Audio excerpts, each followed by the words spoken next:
प्रकार मिलेगी और उनका उद्धार कैसे होगा। सूत जी महाराज कहते हैं, ऋषियों, इसी प्रकार देवर्षि नारद जी के द्वारा पूछे जाने पे भगवान कमलापति ने उनसे जैसा कहा था मैं उसको कह रहा हूँ, आप लोग सावधान होकर के सुने। एक समय की बात है, योगीराज नारद जी लोगों की कल्याण की कामना से विविध लोकों में भ्रमण करते हुए इस मृत्यु लोक में आए। यहाँ पे देखा कि जितने भी मनुष्य हैं नाना प्रकार की योनियों में उत्पन्न हुए हैं और अनेकों प्रकार के दुखों से दुखी हो रहे हैं। नारद जी ने मन में विचार किया कि ये कलिकाल के मनुष्य किसी उपाय से इनके दुखों का सुनिश्चित रूप से नाश हो सकता है। ऐसा मन में विचार करके हमारे नारद जी विष्णु लोक को चले जाते हैं। जब विष्णु लोक में नारद जी पहुंचे तो वहां पे क्या देखा कि तत् नारायणम देवम शुक्ल वर्णम चतुर्भुजम, वहां पे 4 भुजाओं वाले भगवान, जिनके हाथ में क्रम से शंख है, चक्र है, गदा है, पद्म है और वनमाला धारण किए हुए हैं, देख करके स्तुति करने लगे। कहने लगे, हे भगवान, वाणी और मन से परे स्वरूप वाले, अनंत शक्ति संपन्न, आदि मध्य और अंत से रहित, निर्गुण और सकल कल्याणमय गुणों से संपन्न, सृष्टि प्रपंच के कारणभूत, भक्तों की पीड़ा को नष्ट करने वाले परमात्मा, आपको हमारा नमस्कार है। जब इस प्रकार की स्तुति नारद जी के द्वारा भगवान ने सुनी तो भगवान कहते हैं कि किमर्थ तो गति तुम कीबे मन से वर्तते, हे महाभाग, आप यहाँ पे किस प्रयोजन से आए हैं और आपके मन में क्या है। नारद जी कहने लगे कि प्रभु, आप तो जानते हो कि मैं यहाँ क्यों आया हूँ, लेकिन आपने पूछा इसलिए मैं आपको बताता हूँ। प्रभु, इस समय हम मृत्यु लोक से आ रहे हैं और मृत्यु लोक में जितने भी मनुष्य हैं नाना प्रकार की जातियों में उत्पन्न हुए हैं और अनेकों प्रकार के दुखों से दुखी हो रहे हैं। हे नाथ, यदि आप हमारे ऊपर दया रखते हो तो बतलाइए कि उन सब मनुष्यों के दुख थोड़े से प्रयत्न से कैसे दूर हो सकते हैं। नारद जी की बात को सुनकर के भगवान कहने लगे कि हे नारद जी, मनुष्यों की भलाई के लिए तुमने बहुत उत्तम बात पूछी है। जिस व्रत के करने से प्राणी मोह से मुक्त हो जाता है, मैं उसको बताता हूँ, सुनो। बहुत पुण्य का देने वाला, स्वर्ग और मृत्यु लोक दोनों में अति उत्तम एक व्रत है जिसका नाम है सत्यनारायण भगवान का व्रत। मनुष्य अच्छी तरह से विधि विधान से सत्यनारायण स्वामी का व्रत करके यहाँ पे सुख भोगने के बाद, मरने के बाद परलोक को प्राप्त होता है। भगवान की ऐसी वाणी को सुनकर के नारद मुनि कहने लगे कि प्रभु, आपने ये तो बता दिया कि लोगों को ठाकुर जी का व्रत करना चाहिए, लेकिन किम फलम किम विधानम चाकृतम तद व्रतम। प्रभु, इस व्रत को करने का क्या फल है, क्या विधान है और कब करना चाहिए, हमें विस्तार पूर्वक बताओ। तो भगवान कहते हैं कि देखो नारद जी, दुख शोक आदि समनम, धनधान प्रवर्धनम, सौभाग्य शांति क्रम और सर्वत्र विजय प्रदम, यह सत्यनारायण भगवान की कथा दुख शोक आदि को दूर करने वाली, धनधान को बढ़ाने वाली, सौभाग्य और संतान को देने वाली और सर्वत्र स्थानों पर विजय प्रदान करने वाली है। मनुष्य किसी भी दिन भाई बंधुओं के सहित, ब्राह्मणों के सहित श्रद्धा में लीन होकर के सायंकाल के समय सत्यनारायण स्वामी की पूजा करे। नैवेद्य के रूप में उत्तम कोटि के भोजनीय पदार्थों को सवाई मात्रा में एकत्रित करके ठाकुर जी को अर्पित करना चाहिए। भाई बंधुओं को, ब्राह्मणों को भोजन कराना चाहिए, ब्राह्मणों को दक्षिणा देनी चाहिए, तत्पश्चात स्वयं भोजन करना चाहिए। जो श्रोता बंधु पधारे हैं, जब वो अपने अपने घरों को जाने लगे तो सत्यनारायण स्वामी का नाम स्मरण करते हुए अपने अपने घरों को जाना चाहिए। ऐसा करने से हे नारद जी, मनुष्यों की अभिलाषा अवश्य ही पूरी हो जाती है। विशेष रूप से कलिकाल में यानी कि मृत्यु लोक में मोक्ष का यही छोटा सा सरल उपाय है। इति श्री स्कंद पुराणे रेवाखंडे श्री सत्यनारायण व्रत कथायाम प्रथमो अध्याय संपूर्ण। एक बार बोलो श्री सत्यनारायण भगवान की जय। दूसरे अध्याय में सूत जी महाराज कहते हैं कि हे ऋषियों, और भी कथा बताते हैं। अथा अन्न संप्रवक्ष्यामि तम एन पुरः कश्चित् काशीपुरे रम्ये आसीत् निर्धना। काशी नामक नगर में एक अत्यंत गरीब ब्राह्मण रहता था, जिसका नाम था सतानंद। वह भूख और प्यास से व्याकुल होकर के रोजाना पृथ्वी पे भटकता रहता था।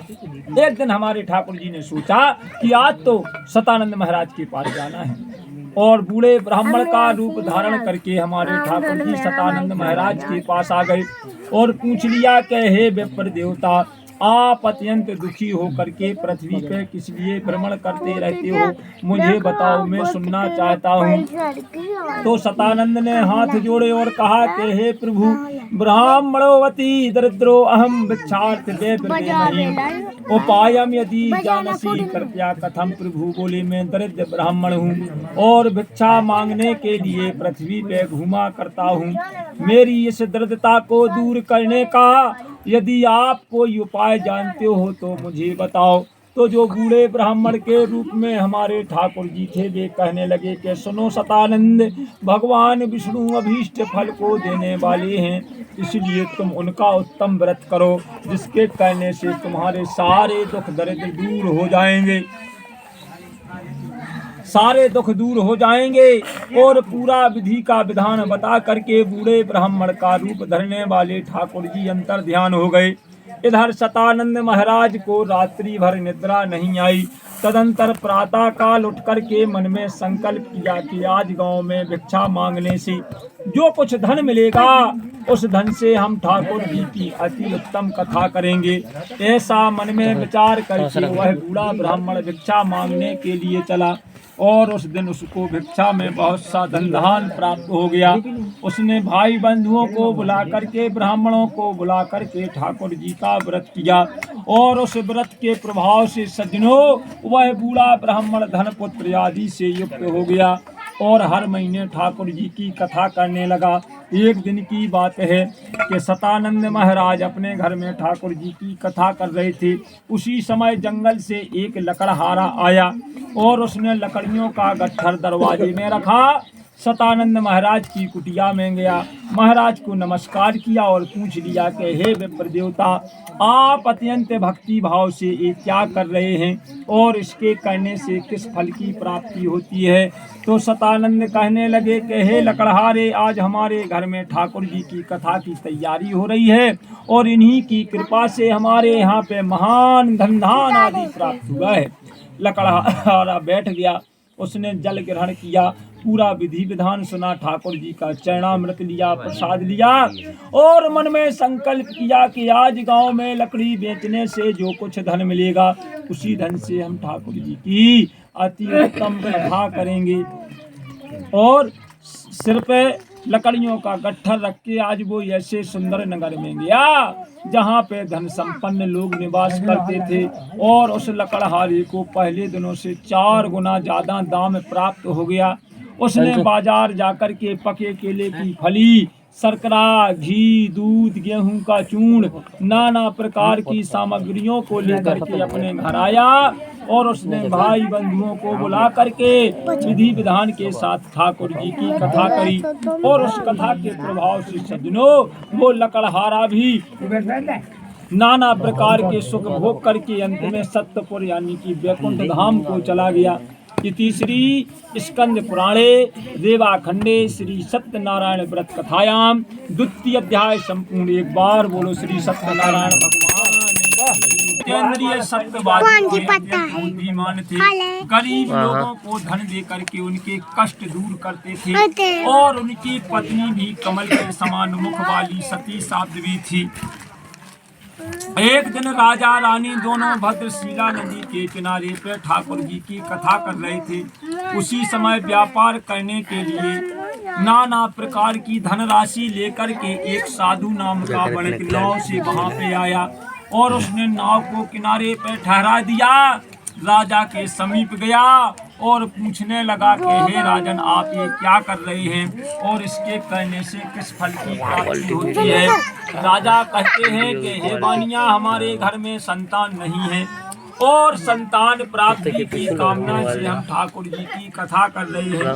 बानिया बैठ करके कहने लगा कि प्रभु इस विषय में हमें भी विस्तार पूर्वक बता दो, हमारे घर में भी संतान नहीं है और आपके कहने के अनुसार हम भी इस व्रत को करेंगे और हमको लगता है कि इससे संतान की प्राप्ति अवश्य होगी।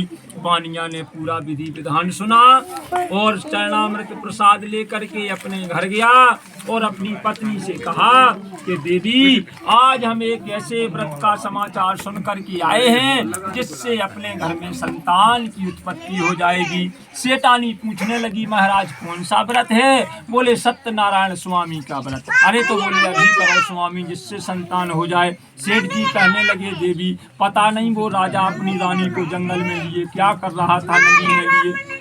एक काम करते हैं, मन में संकल्प लिए लेते हैं कि जब अपने घर में संतान की उत्पत्ति होगी तब अपन ठाकुर जी की कथा करेंगे। इस प्रकार के वचन सेठ जी ने अपनी भार्या स्त्री यानी लीलावती से कही।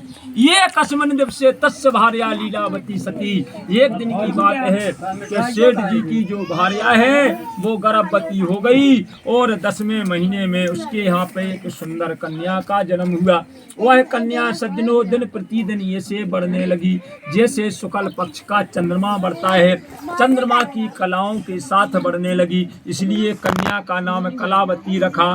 तो सेठानी ने मधुर भाव से कहा, स्वामी आपने संकल्प दिया था कि जब अपने घर में संतान की उत्पत्ति हो जाएगी तो अपन ठाकुर जी की कथा करेंगे, अब आप उसे करिए, क्यों नहीं करते हो? तो सेठ जी कहने लगे, देवी अभी व्यापार से फुर्सत नहीं है, ये काम करते इसके विवाह पे कर देंगे। इस प्रकार अपनी पत्नी को आश्वासन देकर के सेठ जी नगर में चले गए और व्यापार करने लगे। एक दिन की बात है कि सेठ जी व्यापार करके लौट रहे थे तो रास्ते में नगर में खेलती हुई अपनी कन्या को सखियों के साथ देखा। सेठ जी तुरंत समझ गए कि हमारी बिटिया विवाह के योग्य हो गई है। एक दूत को बुलाया और कहा कि जाओ हमारी कन्या के वास्ते कोई सुंदर सा बड़क पुत्र देख कर के लाओ। सेठ जी की आज्ञा पाकर के दूत कंचन नामक नगर में पहुंचे। वहां पे बड़ी खोज देखभाल करके एक सुंदर सा बड़क पुत्र लेकर के आए। उस स्वयं लड़के को देख करके सेठ जी ने अपनी कन्या का कन्यादान उसके हाथ में कर दिया, किंतु दुर्भाग्य से विवाह के समय सेठ जी ठाकुर जी का व्रत करना भूल गए। तो हमारे ठाकुर जी नाराज हो गए और श्राप दे दिया, जा बानिया तेरे को दारुण दुख, कठिन से कठिन महान दुख प्राप्त होगा। अब सेठ जी को का मालूम क्या श्राप या लग गया। सेठ जी तो ऊहा पूही में लगे थे कि देखो संतान नहीं थी, संतान भी हो गई, दामाद भी आ गया। अब अभी तक हम अकेले व्यापार करते थे, अब दामाद भी काम में हाथ बताएगा तो आमदनी और होएगी। बोले बेटा इस नगर में अब व्यापार नहीं करना, आपको विदेशा चलने व्यापार करना, नाव को तैयार करो। और सज्जनों दोनों ने नाव को तैयार किया और चले गए रतनसारपुर नामक नगर। वहाँ के राजा थे चंद्रकेतु और राजा चंद्रकेतु के राज्य में दोनों ससुर और दामाद व्यापार करने लगे। एक दिन की बात है कि किसी चोरों ने तस्करों ने धन को चुराया और भागने लगे तो पीछे से राजा के सैनिक दौड़े दौड़े गए, पकड़ो पकड़ो चोर। और सज्जनों वे चोर कहाँ तक भागे, जहाँ पे वे ससुर और दामाद ठहरे थे। चोरों ने धन वहीं पे रख दिया और चोर अंतर ध्यान हो गए। पीछे से राजा के सैनिक आए तो सेठ जी को पकड़ लिया, उनके दामाद को पकड़ लिया और सारा धन बरामद कर लिया। राजा के पास ले गए, महाराज ये या वे दो चोर जिनने चोरी करी। सेठ जी ने तो बहुत हाथ जोड़ के कहा, महाराज हम तो फलाने गांव के बानिया हैं, हमने चोरी नहीं करी। राजा बोले इनका सब धन छीन लिया जाए, इनको कठोर कारावास में डाल दिया जाए। ये हाल किसका हुआ, सेठ जी का और उनके दामाद का। लेकिन घर पे जो लीलावती और कलावती थी उनकी भी यही दशा हुई, चोरों ने सारे धन को चुरा लिया। लीलावती और कलावती अन्न की चिंता में दर दर भटकने लगी। एक दिन की बात है कि भूख से पीड़ित होकर के कलावती कन्या गांव में गई भिक्षा मांगने को। एक पंडित जी के यहाँ ठाकुर जी की कथा हो रही थी। कथा अक्सर शाम के समय होती है, तो वो सुनने लगी, बैठ गई। अब सुनते सुनते रात्रि हो, रात्रि को घर आई तो माता ने पूछा कि पुत्री तुम दिन भर कहाँ रही और तेरे मन में क्या है। पुत्री कहती है कि माता आप नाराज नहीं हो, एक पंडित जी के यहाँ ठाकुर जी की कथा हो रही थी, सुनने लगी तो लेट हो गई। तो माता कहती है कि बेटी तेरे जन्म लेने की खुशी में तेरे पिता महाराज ने भी एक व्रत बोला था, लेकिन आज तक नहीं किया। हमको तो लगता है कि ये सारे दुख दर्द उसी से आ रहे हैं, क्या करें, अपन कथा कहने बोली कर लो माता। उस समय जो भी परिवार के सदस्य थे उनको बुला करके ठाकुर जी का व्रत किया। उस व्रत से हमारे ठाकुर जी संतुष्ट हो गए और उसी रात्रि को चंद्रकेतु राजा के पास गए सत्यनारायण स्वामी और सपने में दर्शन दिए और कहा कि सुनो राजन, दोनों बंदी व्यक्तियों को प्रातः काल ही छोड़ दो, नहीं तो हम तुम्हारा धन पुत्र राज्य आदि सब कुछ नष्ट कर देंगे। प्रातः काल हुआ, राजा चंद्रकेतु ने सभा बुलाई और रात्रि का स्वप्न सभा के बीच में बैठ कर के सुनाया। लोगों ने कहा कि महाराज ब्रह्म मुहूर्त का स्वप्न सही होता है, इसलिए ऐसा ही करना चाहिए। तो दोनों बड़े पुत्रों को कैद से मुक्त करके सभा में बुलाया, दोनों की हजामत बनवाई गई, नए नए वस्त्र आभूषण पहनाए गए और जितना धन लिया था उससे 2 गुना धन दे करके दोनों को आदर के सहित विदा कर दिया। दोनों वे अपने घर को जाने लगे। इति श्री स्कंद पुराणे देवाखंडे श्री सत्यनारायण व्रत कथायां बोलो श्री सत्यनारायण भगवान में सूत जी महाराज कहते हैं कि बानिया ने मंगलाचरण किया, गरीब लोगों को धन देते हुए अपने नगर को जाने लगा। तो ठाकुर जी ने सोचा कि देखो हमने बानिया को कितने कष्ट दिए, अब इसकी बुद्धि की परीक्षा लेकर के देखें कि इसमें सुधार हुआ कि नहीं हुआ। तो ठाकुर जी ने डंडी का भेष बना लिया और सेठ जी के पास गए और हाथ जोड़ करके नमस्कार करके कहा कि हे सेठ जी नमस्कार, आप नाव में लेकर के क्या चले जा रहे हो। तो सेठ जी अवहेलना पूर्वक हंसते हुए कहने लगे, अरे डंडी क्यों पूछते हो, क्या द्रव्य लेने की इच्छा है? अरे हमारी नाव में तो बेल पत्ते आदि भरे हुए। भगवान डंडी कहने लगे कि तेरा वचन सत्य होए, और ऐसा कह करके कुछ दूर जा करके समुद्र के किनारे पे बैठ गए। इधर नाव की उतराई हुई नित्य क्रिया करने के बाद नाव में बेल पत्ते आदि भरे देख करके सेठ जी जमीन पे गिर पड़ा, मूर्छा आ गई। बड़ी मुश्किल में मूर्छा खुली तो विलाप करने लगा, रोने लगा। दामाद कहता है कि पिताजी आप शोक काय को करते हो, ये निश्चित ही डंडी का श्राप है, अतः हमें उन्हीं की शरण में चलना चाहिए, तभी हमारी मनोकामना पूरी हो। बोले भैया वो कहाँ? बोले ऐसे लगता है जैसे वो समुद्र के किनारे पर बैठा हो। दोनों लोग डंडी भगवान की शरण में पहुंचे, साष्टांग लेट गए, प्रभु माफ कर दो। भगवान कहते हैं कि क्यों बानिया तुमने झूठ बोला है? बोले प्रभु आज माफ कर दो, हम जीवन में मिथ्या भाषा नहीं बोले। बानिया हाथ जोड़ करके कहता है कि प्रभु आपकी माया से मोहित ब्रह्मा शंकर भी आपके रूप को नहीं पहचान पाते, तब मैं अज्ञानी बानिया कैसे पहचान सकता हूँ? आप प्रसन्न हो जाइए, मैं अपनी सामर्थ्य के अनुसार आपकी पूजा करूँगा। भगवान तो ठाकुर जी हमारे दीन दयालु हैं, तुरंत प्रसन्न हो गए और आशीर्वाद दे दिया, जा बानिया तेरी नौका तेरे को धन से परिपूर्ण मिलेगी। सेठ जी आए, नौका धन से लबालब भरी थी, फिर आगे को चलने लगे। चलते चलते जब नगर के निकट पहुंचे तो एक दूत को घर भेजा, जो धन की रखवाली करने वाला नाव पे रक्षक बैठा हुआ था, उसको घर भेजा, कहा जाओ हमारे आगमन की सूचना देकर के आओ हमारे घर। दूत घर गया, सेठानी को नमस्कार किया और कहा देवी आपके पति और आपके दामाद साकुशल विदेश से व्यापार करके बहुत से धनधान के साथ नगर के निकट पधार गए हैं। सेठानी बड़ी प्रसन्न भई, पति देव आ गए, दामाद आ गया। तुरंत ठाकुर जी का पूजन किया और पुत्री से कहा कलावती से, बेटी मैं अपने पति के दर्शन को जाती हूँ, तुम भी काम पूरा करके अपने पति के पास आ जाना। पति के आने की खुशी में कलावती कन्या ने काम तो पूरा निपटाया, लेकिन ठाकुर जी का प्रसाद पाना भूल गई। प्रसाद की अवज्ञा हो गई, प्रसाद का अनादर हो गया। और प्रसाद का अनादर मतलब हमारी ठाकुर जी का अनादर। जैसे ही कलावती कन्या अपने पति के पास पहुंची, उस समय तक उसका पति नाव सहित पानी में डूब चुका था। अब तो सब लोग रोने लगे, चिल्लाने लगे, भाई दामाद जी तो अभी बढ़िया बैठे थे, अब क्या हो गया। अब लोग कहने लगे अब तो नाव डूब गई, अब क्या है। कलावती कन्या रोने लगी, बोली अब खड़ाऊ मंगवा दो, तो हम सती हो रहे हैं। सेठ जी से देखा नहीं गया। सेठ जी ने हाथ जोड़े, ऊपर को मुख किया और कहा कि हे ठाकुर जी, हे सत्यनारायण स्वामी, मुझसे या मेरे परिवार से जो कछु भूल हो गई है उसको क्षमा करो। तो आकाशवाणी हुई कि सुन बानिया, तेरी पुत्री हमारे प्रसाद का परित्याग करके आई है। यदि वह घर जाकर के प्रसाद पा करके पुनः आए तो पति देव के दर्शन हो जाएंगे। कलावती कन्या आकाशवाणी को सुनकर के घर गई, प्रसाद ग्रहण किया, पुनः वापस आई तो पति देव के दर्शन हो गए। तुरंत वैश्य परिवार में खुशियां मनाई जाने लगीं। और फिर कहते हैं कि वो बानिया का परिवार इस लोक में समस्त सुखों को भोग करके अंत में सत्यपुर यानी कि वैकुंठ धाम को चला गया। इति श्री स्कंद पुराणे रेवाखंडे श्री सत्यनारायण बोलो सत्यनारायण भगवान की जय।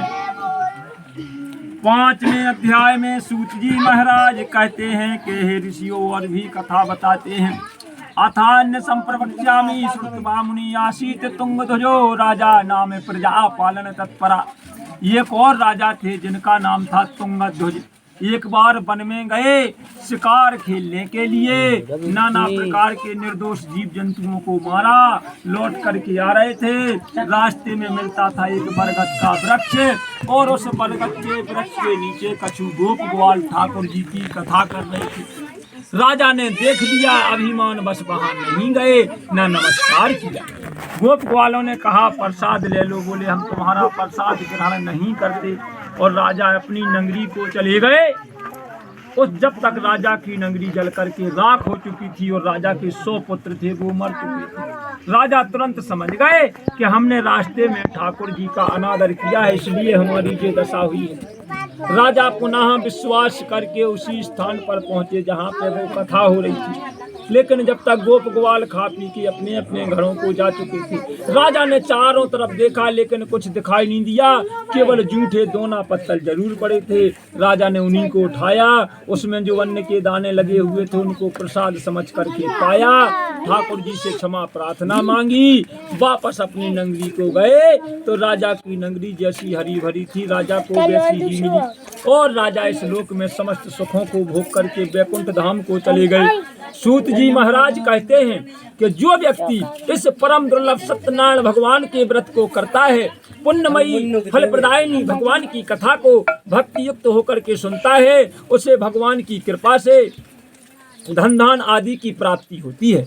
दरिद्र व्यक्ति धनवान हो जाता है, बंधन में पड़ा हुआ व्यक्ति बंधन से मुक्त हो जाता है, और डरा हुआ व्यक्ति भय से मुक्त हो जाता है। यह सत्य बात है, इसमें संशय नहीं है। और वो व्यक्ति इस लोक में समस्त ईर्षित फलों को भोग करके अंत में सत्यपुर यानी कि वैकुंठ धाम को चला। अब जिन लोगों ने पहले समय में इस व्रत को किया उनके अगले जन्म का वृतांत बताते हैं। सतानंदो महाप्राज्ञा सुदामा ब्राह्मणो हावूल। जो सतानंद नाम के ब्राह्मण थे वे उस जन्म की कथा के प्रभाव से अगले जन्म में सुदामा नामक ब्राह्मण हुए और श्री कृष्ण भगवान से मित्रता करके वैकुंठ धाम को चले गए। जो लकड़हारा था वो अगले जन्म में भिल्ल गुहों का राजा हुआ और वन में श्री राम भगवान की सेवा करके वैकुंठ धाम को चला गया। महाराज उल्कामुख अगले जन्म में राजा दशरथ हुए और रंगनाथ भगवान की सेवा करके वैकुंठवासी हो गए। और इसी प्रकार धार्मिक सत्यव्रती साधु बानिया उस जन्म की कथा के प्रभाव से अगले जन्म में मूरध्वज नाम का राजा हुआ और उसने अपने पुत्र की आदि देह आरे से चीर करके भगवान विष्णु को अर्पित करके वैकुंठ की प्राप्ति की। महाराज तुंगध्वज जन्म जन्मांतर में स्वयं शंभु मनु हुए और भगवत संबंधी संपूर्ण कार्यों का अनुष्ठान करके वैकुंठ धाम को चले गए। जो गोप ग्वाल थे वे उस जन्म की कथा के प्रभाव से अगले जन्म यानी द्वापर युग ब्रज मंडल में निवास करने वाले गोप ग्वाल हुए और श्री कृष्ण भगवान का साथ दे करके समस्त राक्षसों का संहार करवा करके उन्होंने भी भगवान के शाश्वत धाम यानी कि गोलोक धाम की प्राप्ति हो गई। इस प्रकार स्कंद पुराण के अंतर्गत रेवा खंड में श्री सत्यनारायण व्रत कथा का यह 5वां अध्याय पूरा हुआ। एक बार बोलो श्री सत्यनारायण। ले भैया ले आओ हवन को।